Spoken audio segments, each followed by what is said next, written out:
Hey guys, আসসালামু আলাইকুম, welcome back to my another video. কেমন আছেন সবাই? আই হোপ সবাই অনেক অনেক ভালো আছেন। তো চলে আসলাম আপনাদের সাথে আজকে একটা ফুল মেকআপ টিউটোরিয়াল শেয়ার করার জন্য। অনেকের হচ্ছে যে স্কিনে এরকম বেশি প্রবলেম থাকে, মানে এটাকে বলে সেন্সিটিভ স্কিন। এরকম স্কিনে হচ্ছে মেকআপ নেওয়াটা অনেক বেশি রিস্কি। যদিও বা আমাদের মাঝে মধ্যে এরকম ক্লায়েন্ট পড়ে যায়, তাহলে আমরা বুদ্ধি করে একটু করবো কি, আমরা ওদেরকে যদি আগে থেকে বুকিং করতে আসে তাহলে আমরা একটা যে কোনো একটা নর্মাল ফেসিয়াল বা পিম্পলের ফেসিয়াল সাজেক্ট করব।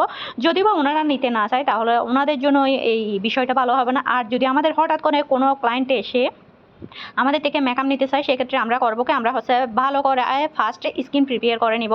এদিকে হচ্ছে এটাতে আমি ফার্স্টে করলাম কি, আই মেকআপ কমপ্লিট করলাম। আই মেকআপ কমপ্লিট করার পরে হচ্ছে আমি স্কিন প্রিপেয়ারটা করব।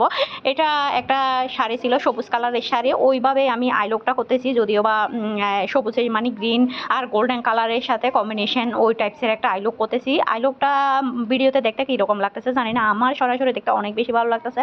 তো যদি কারো চাই মানে এরকম এই টাইপসের লোকগুলোতে আপনাদের বলছি, আপনারা সবসময় হচ্ছে এইরকম স্কিন যদি পান তাহলে আপনারা খুব বেশি স্কিন প্রিপেয়ার করবেন, তারপরে হচ্ছে যে মেকআপ নেবেন। এইরকম সেন্সিটিভ স্কিনে মেকআপ নেওয়াটা অনেক বেশি না নেওয়াটা অনেক বেশি বেটার। যদিও বা ক্লায়েন্ট নিতে চায় তাহলে আপনি বলে দিবেন। এই ক্ষেত্রে হচ্ছে যে স্কিনে মেকআপ নিলে অনেক বেশি প্রবলেম হয়। যাই হোক, এদিকে হচ্ছে আমি প্রায় মেকআপ আমার আই মেকআপ শেষের দিকে আমি হচ্ছে কাট ক্রিস এরিয়ার উপরে হচ্ছে আমি জাস্ট একটু গ্লিটারটা টাচ করতেছি। এই টাইপসের করে যদি আমরা গ্লিটারটা দিই তাহলে আইলুকটা অনেক বেশি গর্জিয়াস লাগে। যদিও বা এটা আমার হচ্ছে ফাটি মেকআপ, আমি এই টাইপসের আইলুকগুলো আমার বেশি করা হয়। আমার সিম্পল আইলুক কমই করতে মনে চায়। আমার সবসময় গর্জিয়াস আইলুকগুলো এত বেশি ভালো লাগে, সেক্ষেত্রে হচ্ছে আমি সবসময় হচ্ছে গর্জিয়াস আইলুকগুলো দিই আর কি।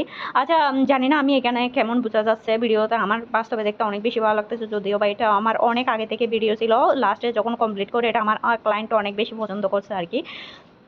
তো যাদের যাদের হচ্ছে গ্লিটার আই পছন্দ, তাদের ক্ষেত্রে হচ্ছে আমি এই টাইপসের মানে আমার মনের মতো করে দিই। আমি বেশিরভাগ ক্লায়েন্টের থেকে মানে আমার মনে হয় যারা মেকআপ সম্পর্কে ভালো বুঝবে, যাদের আইডিয়া আছে, আমি তাদের থেকে জিজ্ঞেস করি কোন টাইপসের আই লুক চাই বা কোন টাইপসের মেকআপটা নিবে। আর যাদের দেখি না ওনাদের তেমন একটা বেশি অভিজ্ঞতা নাই, তাহলে আমি আমার মনের মতো করে দিই, মানে জাস্ট জিজ্ঞেস করি কি টাইপসের করবে। তো ওনারা যখন বলে আমাকে আমার মতো করে দেওয়া, তাও সেক্ষেত্রে আমি অনেক বেশি হ্যাপি হয়ে যাই। তো আমি আস্তে আস্তে আমার কাজ শুরু করি আর কি। এদিকে হচ্ছে এই আমি এখন কাজ প্রায় শেষের দিকে। এটা আপুর চোখগুলো অনেক বেশি সুন্দর ছিল, এন্ড ছিল ডাকর এই টাইপসের আইলুকগুলো করতে আমার এত বেশি ভালো লাগে। মানে ওনাদের চোখে হচ্ছে অনেক বেশি স্পেস থাকার কারণে যে কোনো টাইপসের আইলুক অনেক বেশি সুন্দর হয়। আচ্ছা, আপনাদের কোন টাইপসের আইলুকগুলো ভালো লাগে বা কোন টাইপসের আই হলে আপনারা আইলুকগুলো করে মজা পান, কমেন্ট করে বলবেন। তো আমার তো এই টাইপসের আই হলে আইলুকগুলো করতে অনেক বেশি ভালো লাগে। আচ্ছা, এটা হচ্ছে আমি যদিও বা আমার ফাঁকে ফাঁকে ভিডিওগুলো করা হয়, আসলে আমি ফুল ভিডিও দিতে চাইলেও ওই রকম ফার্স্ট ও লাস্ট পর্যন্ত দিতে পারি না। আমাকে অনেকে কমেন্ট করে বলছে মানে ফার্স্ট ও লাস্ট পর্যন্ত যদি ভিডিওটা দিই তাহলে তাদের জন্য সুবিধা হবে। আসলে মেকআপ করার সময় আমার যখন ক্লায়েন্ট থাকে তখন আমার অনেকগুলো ক্লায়েন্ট একসাথে থাকার কারণে সব মানে এ টু জেড ফুল ভিডিও আর কি করা হয় না। যাই হোক, আমি এই ভিডিওর প্রায় আই মেকআপ মোটামুটি ফার্স্ট ও লাস্ট পর্যন্ত দেখানোর চেষ্টা করলাম।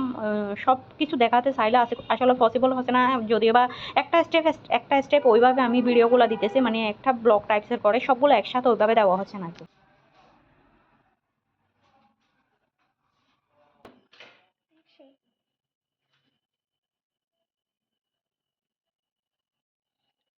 এখন 5:50, 4:30 করে পাঠালে হবে। হ্যাঁ, হবে। এখন একটু ধরে না বাবা। নাহলে আপু 6:30 পর্যন্ত বসবেন না? আপনি বসলেও একেবারে চলে যেতে হ্যাঁ, পারেন। আপুর দেরি হয়ে যাবে। সাহিলকে একটু খাওয়াইতে হবে, রেডি করাইতে হবে, 7টায় বের হবে তো। হ্যাঁ, আচ্ছা ঠিক আছে তাহলে। একটু দেরি হয়ে যাবে সেজন্য। আমি এমনি এটা রেখে যাচ্ছি, আপনার তো কারেন্ট